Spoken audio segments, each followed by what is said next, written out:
Hey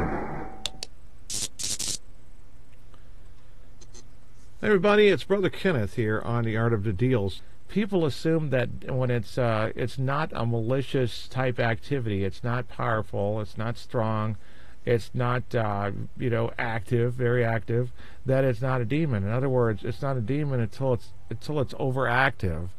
So what you end up with right there is that the idea of that a demon is only there about 15% of the time at the most, but they're forgetting you can't identify cancer at stage 4 and say it's only there when stage 4 is there. Okay, this is the simplest way I'm going to be able to put it. You have to understand how many demons are in this world and what the whole point of the demon is for your undoing. It's not just there randomly like some guy died in that house in his sleep. If it's a purgatory ghost or whatever, and that's what we call a purgatory ghost. So we just mean good ghosts. It's not there for your undoing. It's not working with demons.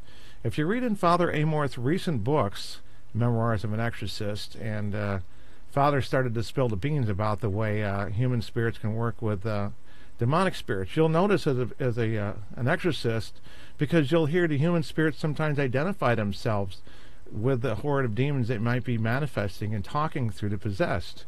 So you can't stay too far away from that idea for very long. Now, we know that from the house perspective, too. So this is an important idea to note, that this type of spirit is a minion of demons. So like Cyrano de Bergerac, the demon can be behind the bush, but not manifested, but directing its slave, the person that haunts their house that they used to live in, the old farmer who has, his dibs still on the house, and he's able to haunt the place because he had by natural law this was his property.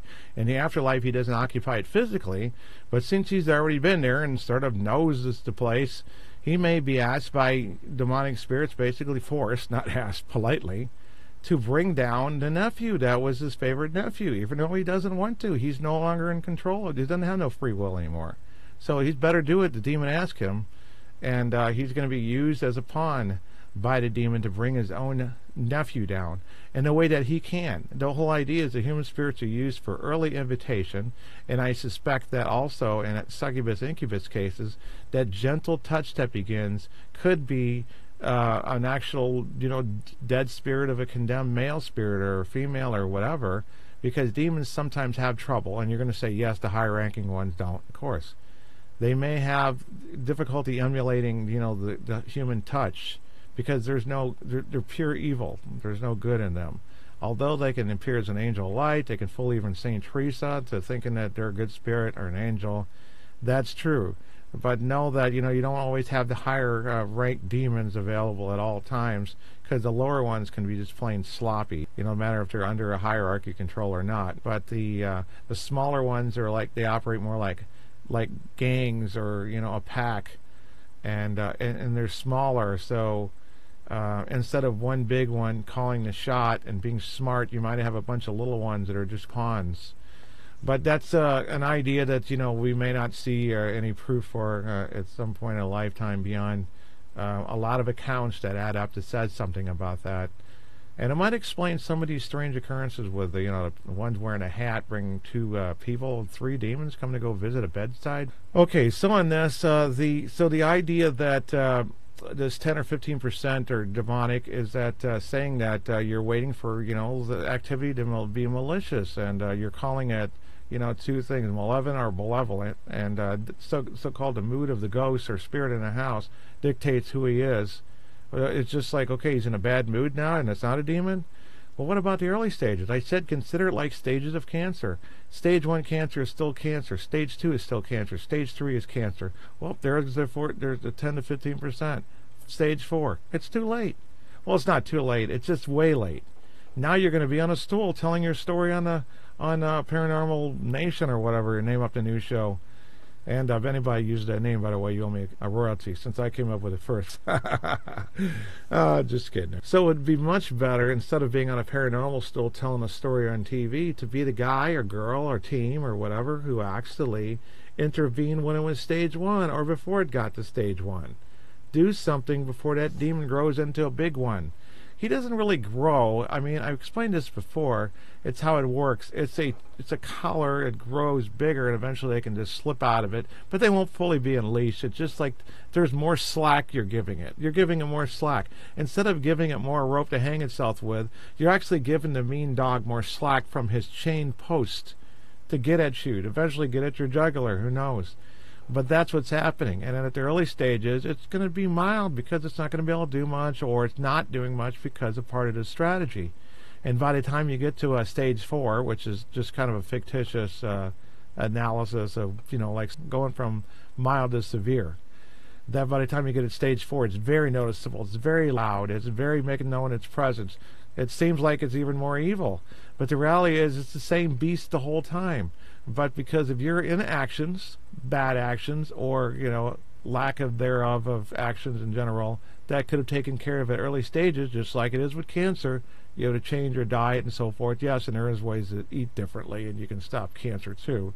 And vinegar and water. Another vlog we can actually do sometime. Vlog with a V, okay?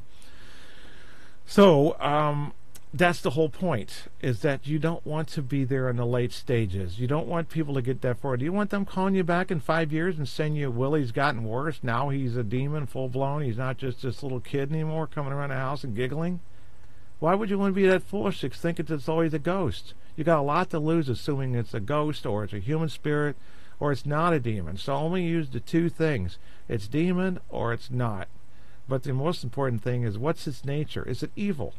Now, you may not see the signs early enough, but you should, because human spirits, when let's say, a haunting house scenario, they won't grow over time. It'll be the same way. There's castles in England that have the same activity every night. Nothing got worse. Nothing's getting broken, that kind of stuff. And for 200 years, an apparition could be seen at certain times of the night. And they're well known. Scottish castles or whatever, the older ones, is more evident, more common. But people expect this stuff to grow like a demon. A demon grows because of what we're doing, or we're feeding it, or a lack of doing anything at some point or another. We do little things along the way that feed it, that cause it to actually get a shorter leash, and its ability is not inhibited anymore so much over time. Sometimes slowly, sometimes over 5 years. Sometimes suddenly there's stress around the house, because someone lost their job, and it seems to go from this to this really quick when they were there all along. And people are asking, why did that happen now? Well, you'd already had it there. You didn't pay attention to the signs. And now that there's a lot of stress, there's another one right there. They don't feed on stress, okay? They like it like a moth to the flame, all right? And they like the coming of age for puberty kids, too. That's why the little dancing and the poltergeist objects happen around the kids, particularly girls. They actually work on girls a little harder than they do the boys. That these type of things they can see and feel those things. It's party time. Sometimes they can't contain themselves. All right, let's party, And they're all driven there by these negative emotions. Remember they said about negative thinking? That's part of the reason why you shouldn't negative think. You're going to actually draw spirits who are going to basically carry out your expectations at some point. Norman Vincent Peale worked on it too, the philosophy of the power of positive thinking. But it's not really the brain that's doing anything. It's because we're our spirits in the material world. We're spirits in the spiritual world too. Our spirit is kind of like in coexistence with the plane where angels and demons are. As you know, they subliminally, whether they haunt our house or not, they can be tempting you. It's just that when you've manifested them, they might manifest a voice that you can hear, not just be subliminally fed. Okay, so those, for the most part, of the mythologies. So that will close this for now. Guys, God bless you, and we'll see you again on Art of the Deals, or rather, you'll see me.